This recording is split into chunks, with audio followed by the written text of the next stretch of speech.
Good afternoon, everyone. Welcome to Talk to Connect.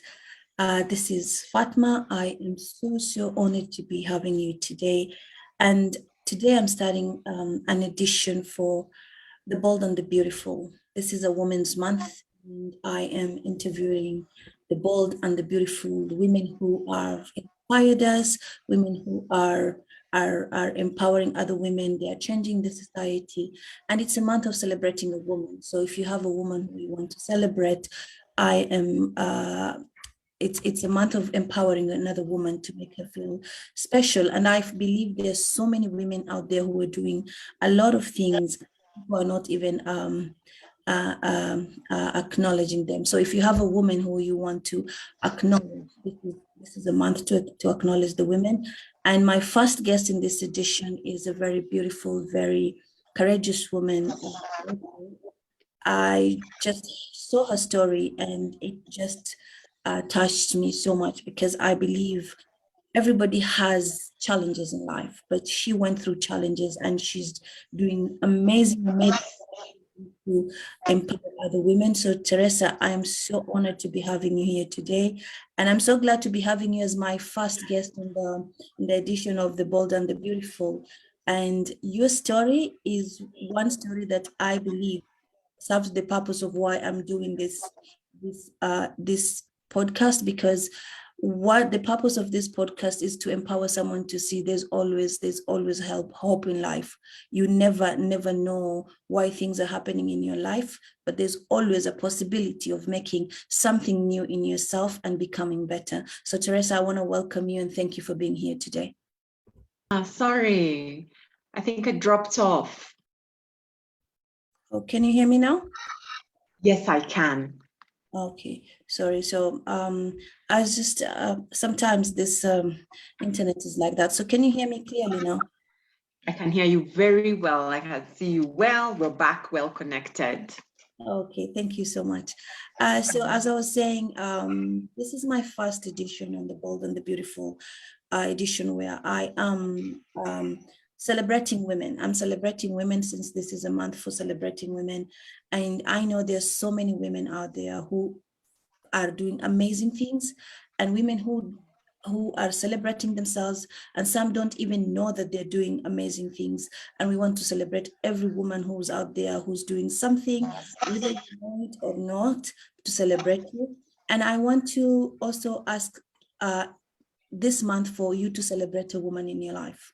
So if you have someone, a woman who has empowered you, I'd say I'm celebrating my mom this month a lot, because if it was not for her, I will not be sitting here today. So I celebrate my mom, and I believe among every other woman that I've seen who's successful and powerful, my mom is the most powerful and most successful woman in her own way that I can define her. So Teresa, I saw your story and it really touched me, because your journey is the one thing that that empowers me to have podcasts like this, because your story is a story of possibilities, is a story of nothing can stop you to change your life no matter what. And I'm so honored that you took your time to be here today to share your story with us and to empower someone out there, to encourage another woman or another person to just find their way despite what is happening in their life. So I want to welcome you, and I want to thank you for taking your time here today. Thank you so very much, Fatima, and very well done for the amazing work that you're doing, celebrating women through your podcast, giving us a platform to share our stories. This is how we connect and support each other to keep going, because life once in a while will throw a brick at you, but you cannot lose faith. You've got to keep going. And how incredible to be having this conversation on the International Women's Month, the bold and the beautiful. It's just beautiful, and I love the theme, break the bias, because that's what we're all about. So thank you. It's an honor and a great privilege to be here with you, Fatima. Thank you so much, sir. So Teresa, I know you're the CEO of the Clean Start. And for me, I believe everything in life begins with something. something that takes you through that journey, something that pushes you to try and create a different scenario for what has happened in your life, or the land. So I would really like you to take us through that journey that drove you and took you to become the Teresa who's now empowering a lot of women and starting Clean Start. Thank you, Fatima. For the purposes of your viewers who we've not interacted before, I have now connected the dots back to 10 years ago when I got falsely and maliciously convicted to serve a 1-year sentence at the largest correctional facility for women here in Kenya. And at that particular time, 10 years ago, it was really a difficult and dark moment for me. In life, they say you can't connect the dots going forward, but you can only connect those dots looking back. And now looking back, I would say it was the beginning of a completely new journey that brought me to something that I love so much, because as much as that injustice was meted on me, and it was with my daughter, because I served that 1-year sentence with my 3-month-old daughter, Oma, at that particular time, a very difficult and dark season, because prisons are really, really tough, especially for mothers who are accompanied by their children to the prison. And so it was while at this largest correctional facility for women here in Kenya that I met hundreds of women who had also been imprisoned, and hundreds of them had been accompanied by their children, just like I was. And, celebrating International Women's Month, as we're celebrating this month, we sought to bond. Women come together, and in the depths of things, we always try to see, how do we support one another? How do we survive the situation that has brought us here? And so we shared our stories, and story after story, as I listened to those stories, Fatima, it was very clear for me that we had an injustice, because a lot of those women, and I must say 90% of them, are mothers. You said, Fatima, that this month you're celebrating your mom. A lot of these women were mothers and were the sole breadwinner of the family. So by the fact of them being in prison, for those who had left their children on the outside, the children had been left all alone with no one fending them. And that genuine cry of a mother, having left their children on the outside. And these are the children that they got arrested trying to fend for, looking for something to take back home, in terms of food, in terms of education, in terms of housing, and now, because they didn't have a license to sell their wares, or they didn't have money to pay their debt, they find themselves behind bars. And that was the beginning of seeing a different perspective, that these women were really not the criminals that I had expected to find behind bars, but these were women who were trying to make ends meet. And so the only right question to ask was, how do we empower them and enable them to earn a living that doesn't take them down that road of being in conflict with the criminal justice system? Wow. Thank you, Teresa. Before I go to understand how you started helping women, I just want to ask, because when I listened to your story, I was listening to a story of a woman who was very successful and was living a life that she's dreamt. And then all of a sudden, this life was taken away and going to prison. And then you creating this Clean Start. So for me, my question was, how did you find that inner center of yourself that just made you stand? Not, we go through self-esteem and self-doubt, but what made you just connected with Teresa, despite all these things that were happening, that made you stood up and say, I'm not going to break, because that's the hardest thing for people. I believe when we go through challenges, the best we actually become victims. So you are a victim, but you never allowed yourself to become a victim as a human. And that is a very powerful, powerful thing to stand on, because I think a lot of people tend to be victims of what happens to them. So what are the things that really made you connect to your inner self and stood out and say, I'm not going to be a victim, even though I'm being victimized, but I'm going to be myself and find a way out of this whole story? Thank you, Fatima, for that question, because it's actually the basis of our Ufunuo program. How do you move from being a victim of the circumstances that have unjustly or justly brought you into prison to being the hero of your life, to being in charge of your own life? And it's easier said that it's not what happens to you, it's how you react to it. And, rightfully, as you said, I was a victim of the criminal justice system. And it didn't take a day to turn it around. But again, connecting the dots backwards, I can confidently say that the moment I stopped looking at what had happened to me, because now I have come to learn that things are always unfolding for you, not against you, if only you get the right perspective. And even as we train the women from our own personal experiences, until you move from the victim mindset, the negative mindset, and move to a positive mindset and look at things from a perspective of possibilities, then it's very difficult to move forward in a successful manner. And yes, I had been wrongfully arrested. I had been maliciously prosecuted because the arresting officer knew very well that I hadn't committed the crimes that he had taken me to court for. And the charges that I was answering were wrong, so there was malice and there was betrayal as well, and you're a victim of all these circumstances. And then you get convicted knowing too well, this is a crime that I haven't committed, and you're in prison with your daughter, you're innocent.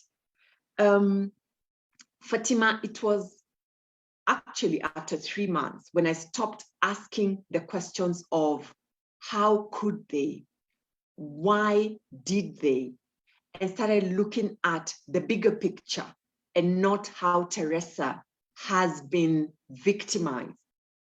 And started asking the right questions of what can we do to solve this problem? And not just from a Teresa perspective, but from a bigger perspective, And as I do this work at Clean Start, it's very clear for me that when you're solving a bigger problem, your problem is resolved in the midst of solving the bigger problem. Life is very fair, by the way, in the sense that when you take care of the things that need to be taken care of from a perspective of making this world much better. And, we're celebrating International Women's Month, where we're looking at a more equal world that, that's not gender biased. Yeah. When you look at the issues of women that affect us today, not from an individual perspective, but from a larger perspective, not looking at as women as my mother, my wife, but the larger demographic of women around the country and what they stand for, and how much better we would be as a society if we empowered our women, our daughters, our sisters. It becomes so much better. But when it's just an equation of one, then you're stuck. You're actually stuck. But you get unstuck when you look at it from a bigger perspective. So when I started looking at the problem from a bigger perspective, this injustice is not just upon Teresa. It's not just upon my daughter, Omar. It's a whole generation of children who are accompanying their mothers to prison, who are being left on the outside. It's a whole generation of women among our society that don't get justice. It's a whole criminal justice system that needs to be reformed to look at things from a perspective of rehabilitation and not a punitive system. Then trying to add and connect the blocks, it was very easy to then come up with a platform, which was, easy to name Clean Start, because you're looking for a clean start for yourself, but you're also looking at a clean start as you reimagine justice and you look at a platform that would serve many others. And when you're in service of others, the solutions flow, the provision flows, the partnerships flow. It becomes so much easier than when you're only looking at self. So that's how the bridging happened from self to service for others, and loving every bit of the way, because while we have had some wins, for any scars that we've gotten along the way, then that's how you learn. It's through the scars that you learn and heal and offer your hand to another sister to keep standing up and building their life and envisioning the best that they could be, even as we envision Clean Start, not just for Kenya, but for other continents across Africa as well. Thank you so much. That is really, really powerful. And thinking of the fact that you are not beyond Teresa, and I think that is a very powerful thing. I am sitting here and I'm imagining how many people think beyond themselves. Because when you're going through something, you're only thinking about me and what's happening to me. It takes a very, very powerful and very strong mind for you to say, this is what is happening to me, but there is more than Teresa. There is more than me. I need to think beyond. And creating a solution for others, as you said, is a way of healing. The process of healing is when you learn from your mistakes, or learn from the problems that have happened in your life, and taking them to teach others and grow. And that's a very powerful. I'm thinking of how many people actually just sit and think, not for me, but there's someone else who needs me more than me. That is a very, very powerful message, Teresa. Thank you so much. So I am thinking of, when I was listening to your story, because I watched your story from Lynn, when you were being interviewed by Lynn, and one of the aspects that you talked about was about stigmatization. And I think a lot of us, what makes us feel powerless and not wanted and lose our self-esteem is to be stigmatized. So before I go and ask about how you are helping women to cope with it, I want just to understand, because for me, it is all about the mindset that you have that helps you to overcome something, or overcome or change the situation. We are the change. When you change, you help others change. So when you came out of prison, there was a lot of stigmatization, and it takes one to have a very strong will to face the society and never allow them to break you down. So I want to know, what are some of the things you'd say like helped you, that built your confidence that I'm never going to let them break me? Whatever they see, that is their perspective. How did you work to build yourself to go to the next stage of doing what you were doing? Fatima, that's a very great question, because the stigma is still very rife. And I see how it breaks a lot of the women, not just women, but men as well. And young girls coming out of the juvenile justice system. And that's because this is an environment and a space that is, associated with criminal, these are criminals, yeah? And the shame and the embarrassment. And you can imagine failure in life is deemed as, something bad. They failed, and people count you out. And so when you've had a successful career, for example, and now you've gone into prison, or that was in my case. You know, I had a successful career in banking. I ended up now being imprisoned. You know, the world looks at you at that point as a failure. And then you come out and you're now an ex-con. So that's the badge and the label that the world now gives you. But note, this is what the world is saying about you. Is that what you believe about yourself? And so let's take an example. You've tried to run this business and it's now, you know, for lack of a better word, failed. It's not working. Are you a failure? And that's what I keep saying, even about those that we work with in the prisons. You're not the worst thing. You're not your worst mistake. You stole. Are you a thief? Yes, you are. But is that what defines you? You can be so much better. You're not a failed business owner. You're not a failed career person. You are so much more than the labels we give one another. And so, yes, I must admit, it was very difficult going into prison and being in prison, and especially as a first-time mom and having lost everything that I had worked so much for, including my own good standing in society, because my reputation has been shunned at that point, you know. And then when you come out, there's all this stigma that continues, you know, and my sisters are still facing it. And we need to destigmatize. We need to destigmatize the bias and the lens at which we look at those who are coming out of our correctional institutions across the world.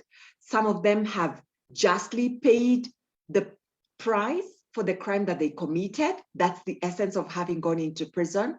They're now on the outside and they deserve the second chance. We cannot continue sentencing them on the outside. Some went in unjustly, and now we've got to give them that second chance for them to rebuild their lives. But I must say, Fatima, it's really looking at what am I about in this world? Yes, you won't give me a job because you've got the fear that I'm an ex-con and I could steal from you or I could harm you, which is very unfortunate. Or I don't have the funding to start a business. So what, and you know, rock bottom has a way of teaching us, you know, it's like a near-death experience. No one wants to die. No one wants to end their life, especially unceremoniously. You want to give it your best going forward. And the more the stigmatization was piled on me, and the more doors were shut down and lack of opportunities, the more I looked at what are the possibilities. And then again, looking at the numbers, you know, it's hundreds of us coming out of prisons every other day. And society is saying, you're ex-cons, we really don't have a space for you in the world, in society, in our families, at workplaces, and so on and so forth. And so again, it's saying, what can I do? Not just for Teresa, but for the greater masses. And that has always worked for me, Fatima, looking at the bigger picture, looking at how we could serve others. Love is so powerful because when you're passionate about something, and that's what I urge everyone, find something that you're willing to die for. And I can confidently say, if you have not found something that you're willing to die for, you're not worth living. Because until you find that which you're so passionate about, that you're willing to put your life on the line for, you've not really started living. And Fatima, I could take a bullet to see someone who is imprisoned get a second chance in life. I believe it with every fiber of my being, that if someone has come out of prison, they're well corrected, they're well rehabilitated, it's in every right for us to give them and offer them opportunities for a second chance.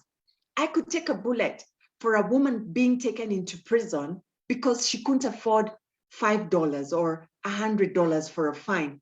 because of a petty survival crime. We've got non-custodial sentences. And so it's finding something that you're so passionate about, something that you really love, that no matter what society is saying, you've got your blinders because you've got something that you've got a goal that you must achieve. And for me, it's reimagining justice. It's reclaiming the destinies that are being punished and traumatized through that criminal justice system. And that's how I think I've been able to overcome the stigma of being labeled an ex-convict, formerly imprisoned woman. Thank you so much, Teresa. I think that's very powerful, because I like the saying that says, what doesn't kill you makes you stronger. Because whatever you've gone through, as Teresa says, is it doesn't define who you are. There's so many lessons that we have from what we've gone through. And what the first thing that Teresa said, and this was very powerful, is connecting the dots. And the only time when you start finding yourself and finding what you really want in this life is when you start connecting your dots. You cannot escape from what has happened before you. For you to create a future, you have to connect your dots all the way back from where you started. And that was a very powerful thing. So you have to find something that you're passionate about. And I think that is a very, very, when I listen to it, until now, I never used to understand what it means to find something that you're passionate about. Because when you find something that you're passionate about, you just don't do it because I want to make money, or I want to be famous, or I want to be known. You are making it to serve others, to create a difference. And that's what we are doing here. We want to make you create a difference in your life. So while we're doing this, I want you to sit and think, what dots do I need to connect, and what am I passionate about, and what really defines me as a person? Thank you so much, Teresa, for sharing that. So I'm listening to what we're talking about, and I know one of the things that makes people not understand others is ignorance. And I think when we talk about being stigmatized, is that a lot of us are ignorant of what is happening in the prison, or how many people are suffering. So, and educating people to understand how to embrace and put others in, and welcoming others to society is one way of helping and empowering each other. So how would you advise society to embrace people who have gone through prison sentence, and who are coming out, and they're trying to find their lives, and they're trying to build on? Because not everybody can reach clean start, but if society understand how to embrace them, it will be a better place for us to help them. Because most of the people who go to jail, and I can say from experience, I've seen that they come, and even families shun them away, and they don't give them an opportunity to maybe rehabilitate and become a better person, or change from what they were. And this actually, I feel like it actually makes them do even bad things later. So what would you advise to society? I think the best part is society needs to understand how to embrace them, how to accept them.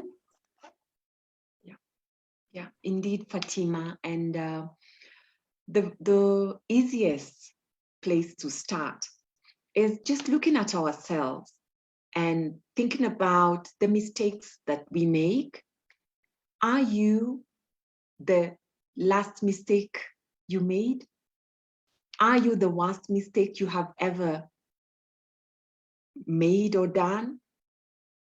You know, when you look at yourself as a human being and think about the many mistakes you've made and the numerous chances that you've been offered post making that mistake, you know, and you think about it, then it becomes easy to offer the same to a fellow human being, especially one who has paid such a heavy price for the mistake that they made, you know.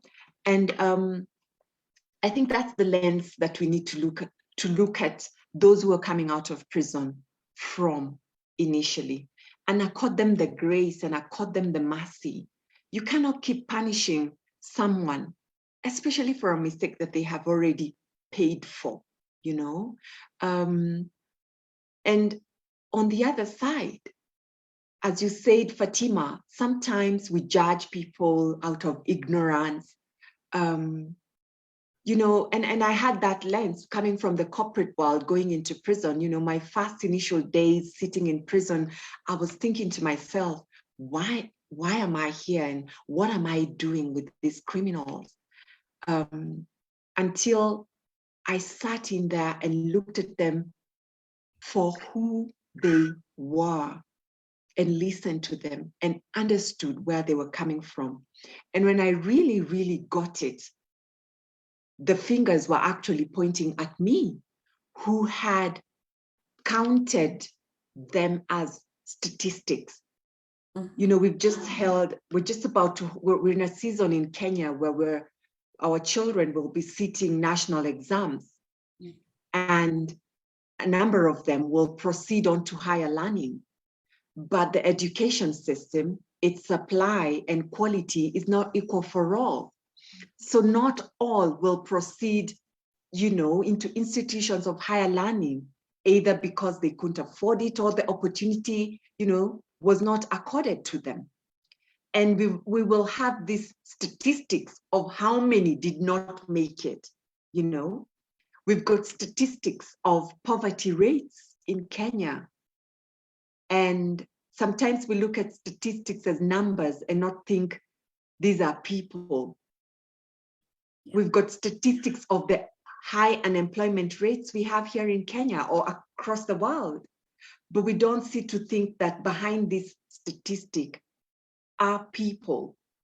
And so sitting in that prison cell, I thought to myself, I had always looked at those statistics as just statistics.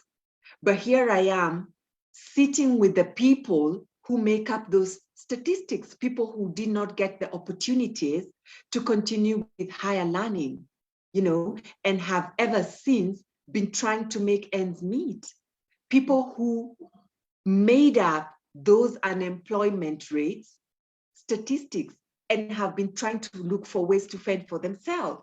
And that's how they've ended up along that journey, being pushed further to ending up in prison. And Fatima, when you come to learn that instead of approaching poverty with compassion, we approach poverty with punishment. And we've criminalized poverty, yet poverty is not a crime. And you start to look at the bigger picture. Instead of penalizing someone, look at what we need to reform and transform in society so that we treat these people in a more humane manner. Instead of criminalizing human pain, you know, we criminalize the acts that cause that pain in the very first place. For example, not having enough jobs or economic opportunities and income generating activities, and criminalizing corruption, not those who suffer from it, you know. When you change your lens and stop being biased, because it's the lenses of bias, and I really love this theme around breaking the bias. And we can start now to break this bias and look at it from a different angle. Then we're going to treat those who are affected and impacted differently. And that's our message. That is really powerful. I think understanding, and I think when we understand and look at ourselves, as you said, like I've done mistakes, but I've been given chances. What about the other person? And I think that we are always having this place of judgment. And when we start judging and start understanding more, rather than feeling, oh, she did it and she deserves it, is what can I do to help her not become the same person, and help another person not to go the same path like her, is a very a different way of thinking. And thank you so much, Teresa, for saying for sharing that. So I was listening in one other interview that you were interviewed, and it was about babies in prison. And I can say that a lot of people are passionate about helping children and empowering youth and young children. So how do you, as your organization, because I think this is a very hard thing for a child to go through, to be in prison and experience all these things that they see in prison. And it's not only for a child who's in prison, but for a child who has a parent who has been in prison, and the stigmatization that is there. How are you supporting children who have gone through this? And how can society embrace them? Because I know when the children sometimes go through things and they start becoming affected in different ways. And the best place for us to support children is for society to understand how are we going to bring these children into, because they are being punished for something that they don't know, and they're being criticized for things that they have nothing to do with. But your organization is helping them to become better people. So how are you helping these children, and how can society be a bigger part of helping children in prison and children who have parents who are in prison and they're lost? Because I think a lot of children have mothers who are in prison and they end up doing a lot of bad things because society didn't pay attention to this. Indeed, Fatima, this is one of our pain points. The invisible victims of the criminal justice system are our children. And as you say, it's not their crime, yet it's their sentence. Yes. Innocent. And the first days, the first years in their life, spending those behind bars for nothing of their fault. And in Kenya, women, mothers are allowed to go into prison accompanied by their children up to the age of 4 years. And what that means is that any child about the age of 4 is left on the outside. And, you know, in the very beginning, I did mention to you that 90% of these women who are in our prisons are mothers and the sole breadwinner of the children. And so what this means is that there are a lot of children who are growing on the outside all by themselves, who have to grow up, fend for themselves, provide for themselves, because mom has gone to prison. And I always say that the pain point is that it's avoidable. It is avoidable because a very high percentage of these women have gone into prison to serve short custodial sentences. And the law does provide for them to serve an uncustodial sentence. So it's possible for us not to break that family. It is avoidable. So that's even the other layer that adds to the pain, that it was avoidable. Mom could have remained with you and be corrected while she's still in society, to buy the mask that she wasn't wearing or to get the license that she didn't have. You know, they are no harm to society. They can still be with us in society. And to prove that fact, when COVID was rampant, the prison population went down drastically. But immediately we've gotten back to a point where it's now manageable. The prison population all of a sudden has really gone up.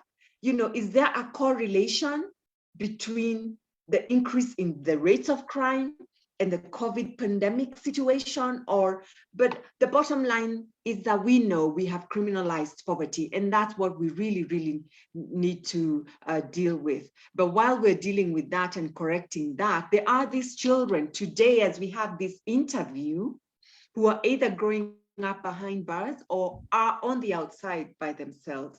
And so in the interim, what we're doing, even as we look at the larger systemic reforms and changes that need to be effected, is offer responsive caregiving. So you've got to look at the health of this child, you've got to look at the nutrition of this child. And I must commend Kenya Prison Service in partnership with amazing partners, i.e. the Africa Early Childhood Network, AFCEN, amongst other partners and stakeholders who've come together to come up with the first childcare policy for children who have to accompany their mothers to prison. So this policy will provide a framework within which this child is visible, this child can be provided for, and the conditions and environments of this child are well catered for, as opposed to prior when we didn't have a policy. So some incredible milestones have been achieved and still continue to be achieved. I want to commend other partners, i.e. The Kenya Pediatric Association,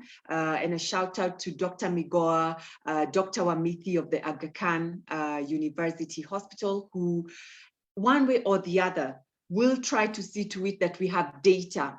So to ensure we've done research, to show the evidence of the impact that this environment is having on these children. And so come up with recommendations and solutions that are evidence-based on purposes of dealing with this problem from a longer perspective and not just immediate response.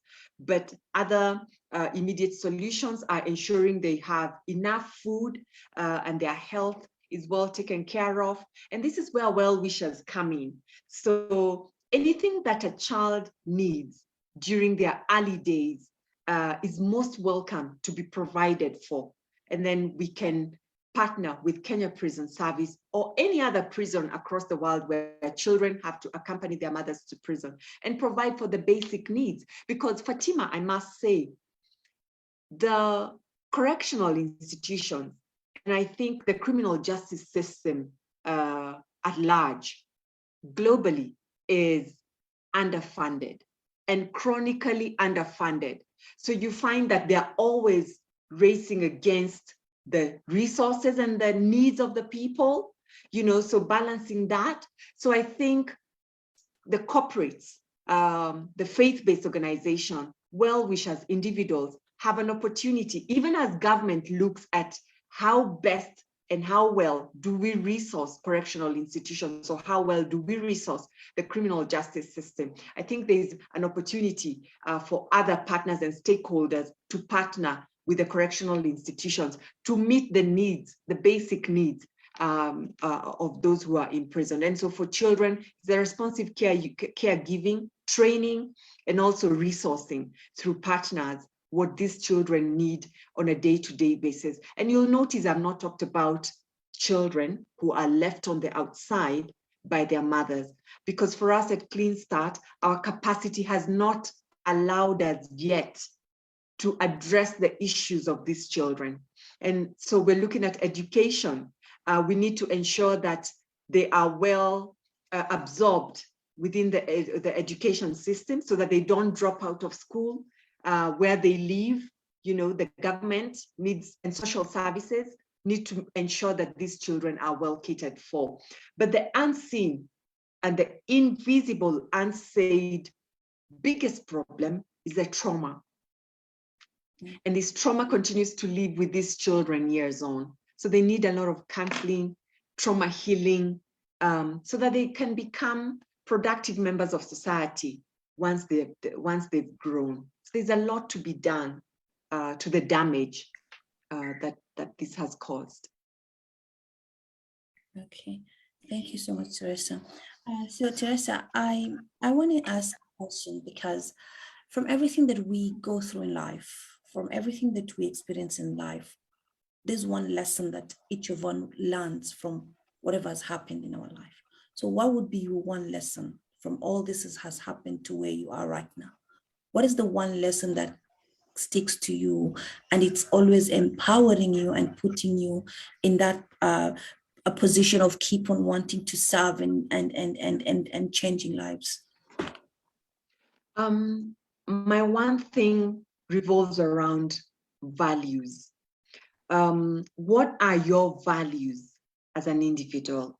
What do you believe in? What grounds you? What anchors you? And there's no greater investment in this world you'll ever make than the investment you make in yourself, because that's the one constant you'll always have in this world. And because life is ups and downs, mountains and valleys, and once in a while, the bricks will come your way. The only way to weather around that is building a solid foundation of who you are and around your values, what you stand for. Doing right by those values, irrespective of what comes your way. Because, and the reason why I say that is because we're in this world, each and every one of us, for a very particular and certain purpose. You know, there is a purpose, there is a divine assignment that each one of us has in this world. And so if and when the detours of life come, as I said, you only connect the dots looking back. And sometimes, for example, when I got hit by the brick of the criminal justice system impacting me, and I'm in this journey now that I hadn't prepared or I hadn't seen come my way, because I had prepared myself and studied and anchored myself around the corporate world in the financial sector. But here I am, thrown by events in this life into the prisons, into the criminal justice system. So how do I navigate around that? It's the values that you hold dear. It's the values that you anchor yourself around. And always remember, life is unfolding for you. As long as you're staying right, anchored to your values and what you believe in, giving it your best in service for the divine, it will all add up when you look back.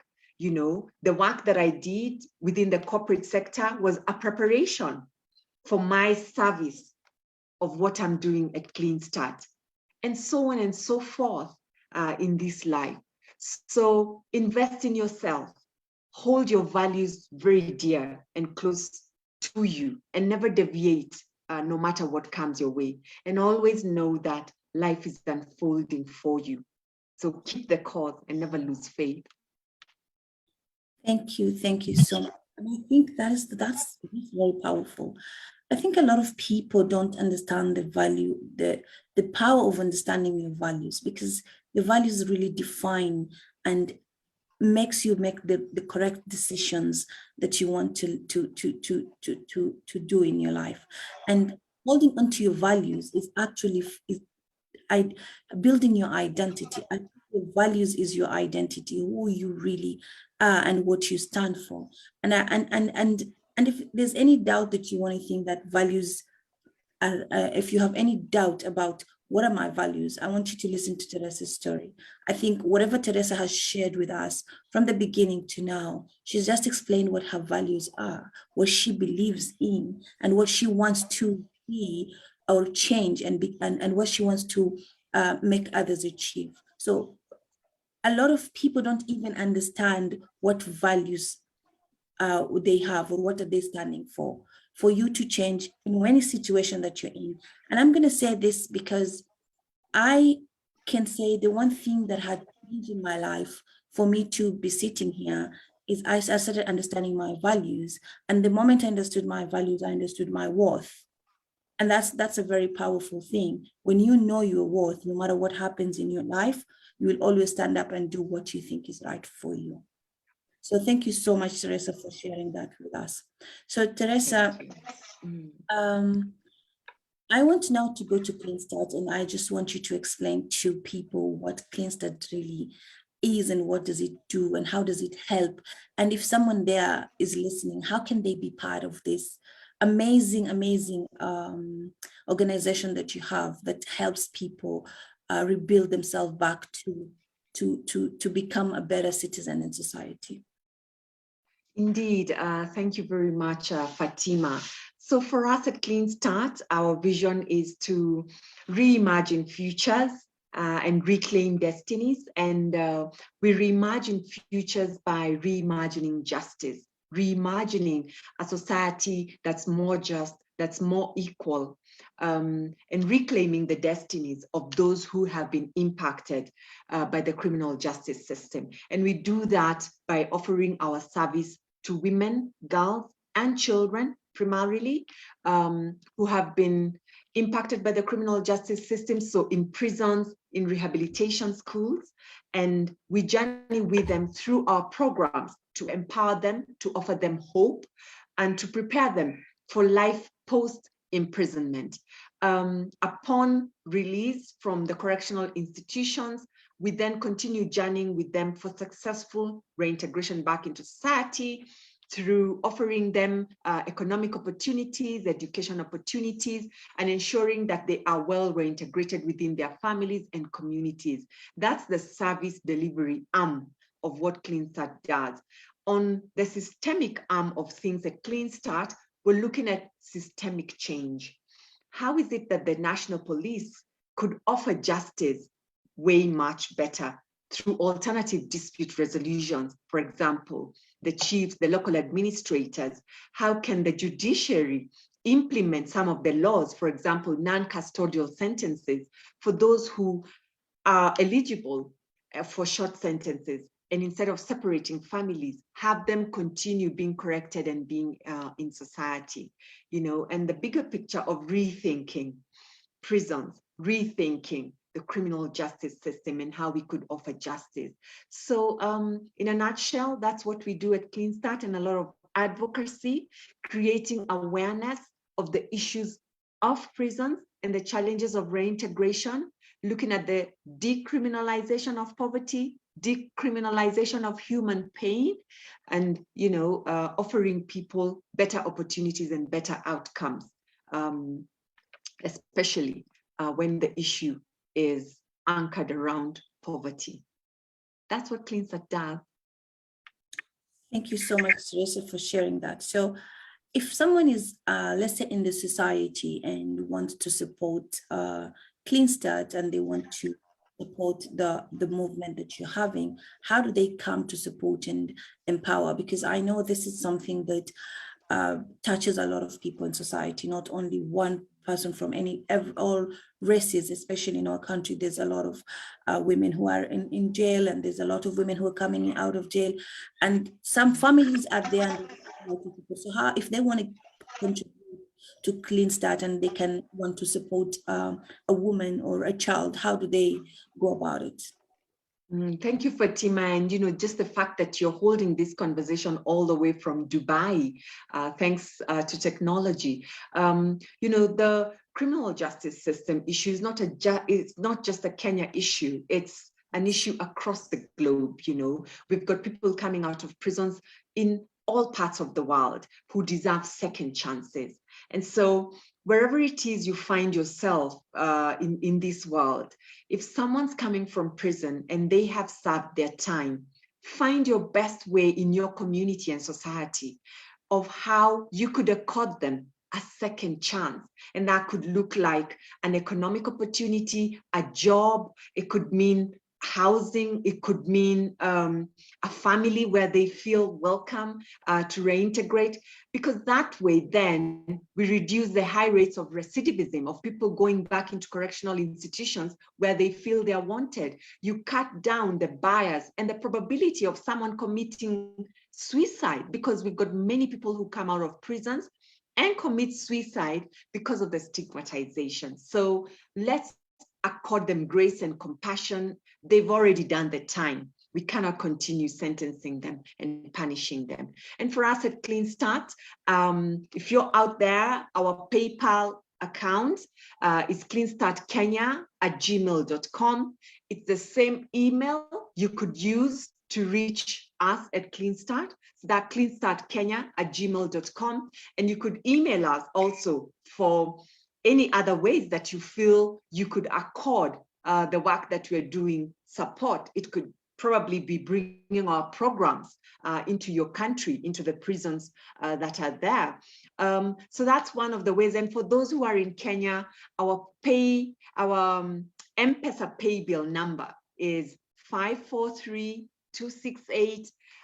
You could send us your cash, or because you're right here in Kenya, you could support us to reach all prisons across the country with our programming, with Dignity Parks, you know.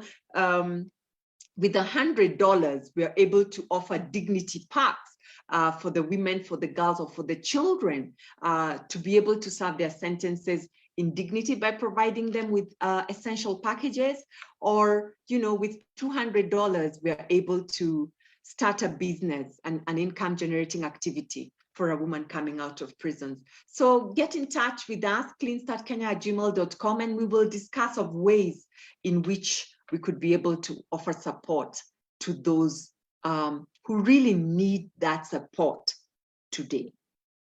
Thank you so much. I believe you're listening, and it's what we're doing here is just putting awareness. And if you're listening, think of a way where you can help someone get their life back. Some way you can embrace them to society so that they can get back on their feet. So my final question, our question to you, Teresa, is, I know as women, we have a lot of things, and we talk about imprisonment, and one of imprisonment is going to jail, but women are being imprisoned, or people are being imprisoned with so many things.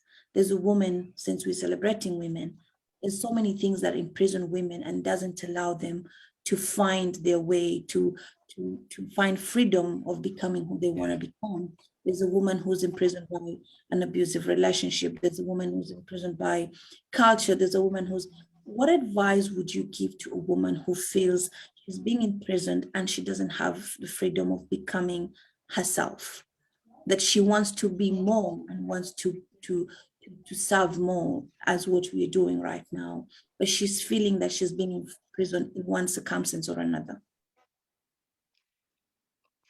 Fatima, that's an incredible question and an incredible statement that you've put across, because we all have so much genius and so much magic inside of ourselves, you know, and some of us go through near-death experiences to discover our magic and come alive and offer the world the best.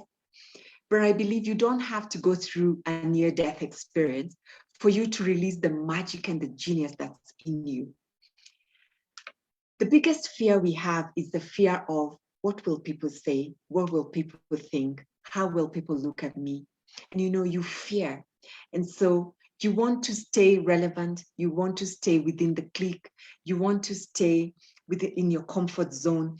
You really do not want to risk and break those shackles. And that fear holds a lot of us back. One of the things that really helped me unshackle and go and get the treasure that's inside of me is that I had nothing to lose. I had nothing to lose. You have nothing to lose. Go get your treasure inside of you and offer that magic to the world. You have nothing to lose. Actually, you have everything to lose if you die and you never offered the magic into the world. It could be a book that you need to write. It could be a business that you need to start. It could be a solution that you need to offer the world. It could be a podcast that you need to start. It could be a Facebook Live that you need to start doing to offer the insights that are inside of you. It could be young girls that you need to go and mentor.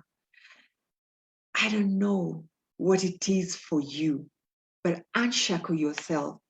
The only thing you have to lose is if your time in this world is up and you didn't offer it, you know, and it's living with arrogance, thinking that you still have another opportunity tomorrow.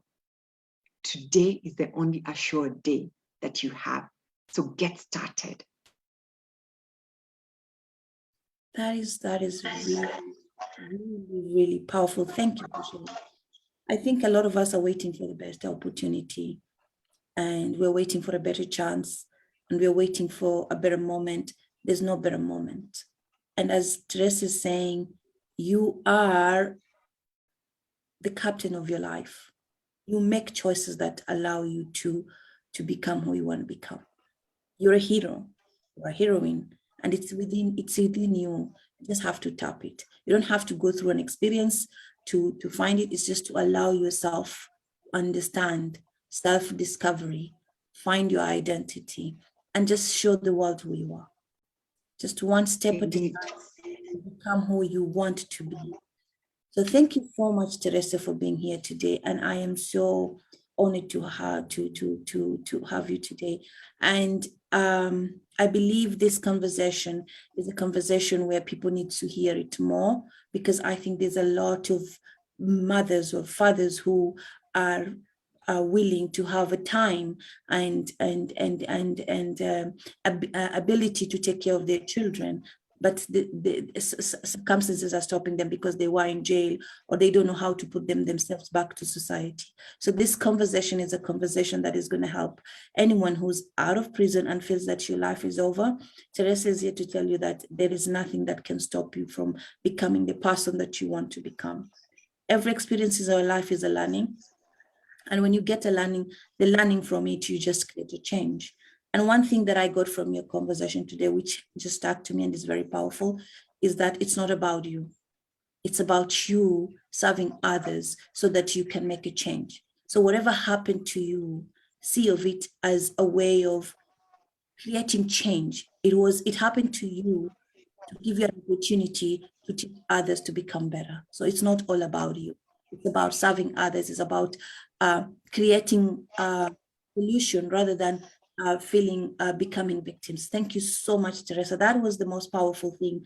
And I think a lot of people forget that life is not only about us. If we want to create change, we have to create it with others. But change begins with you. Once you start changing and serving others, then you create the change that you are looking for. So Teresa, thank you so much for being here. And as I said, a Women's Month, and we are doing the bold and the beautiful. And I've had one of my first interview with a very bold and beautiful lady. And if you're celebrating any woman this month and you feel she deserves to be celebrated on our platform, I'm just welcoming you. Bring her. Let her share her journey with us. Let us hear her story, and her story can help someone change their life. Her story can make someone see a future. So I want to thank you again. Welcome. And Talk to Connect is here always to inspire, to empower, and to allow you to find your own way and your own purpose so that you can build the life and create a future that you want. Thank you so much. So am I wrong for thinking that we could be something for